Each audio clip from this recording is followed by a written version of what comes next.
Good evening. Oxfordshire farmers fear food which would be illegal to produce here could be imported from other countries under the new agriculture bill.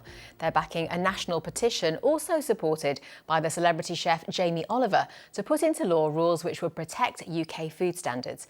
The legislation is being debated in the House of Lords this evening. The government insists it won't undermine welfare and food standards, but many are worried the new bill doesn't protect the high standards in the industry. From Farringdon, Angela Walker reports. Yes, well, I was born in the house behind me 60 years ago, and Dad came here in the late 40s.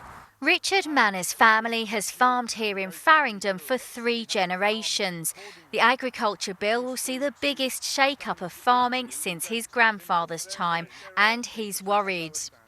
This herd of ruby red beef cattle has been grass-fed and reared as naturally as possible.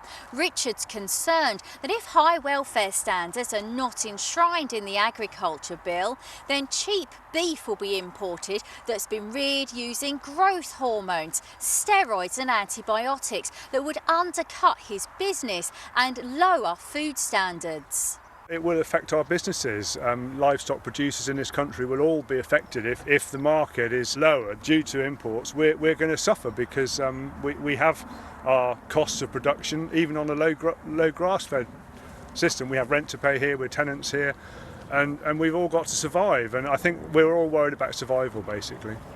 As we leave the EU, the new agriculture bill will see farmers' subsidies phased out. The National Farmers Union wants the government to include rules to prevent food being imported that's produced in ways that will be illegal here. Their petition's been signed by almost 1 million people. We want standards. We don't want people's word. We want standards and structure and law to maintain what we've worked hard for and to go forward, not backwards. In a statement, the government told us, "The UK will decide how we set and maintain our own standards and regulations, and we have been clear that we will not compromise on our high standards of food safety and animal welfare. Our food regulators will continue to provide independent advice to ensure that all food imports into the UK comply with those high safety standards." The Minister for Rural Affairs says the standards can't be included in the agriculture bill for technical reasons.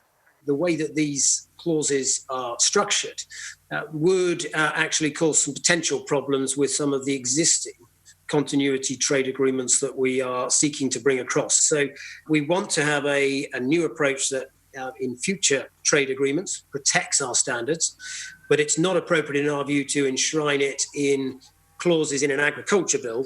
Over the coming weeks, the bill will be debated in the House of Lords before it goes back to the House of Commons.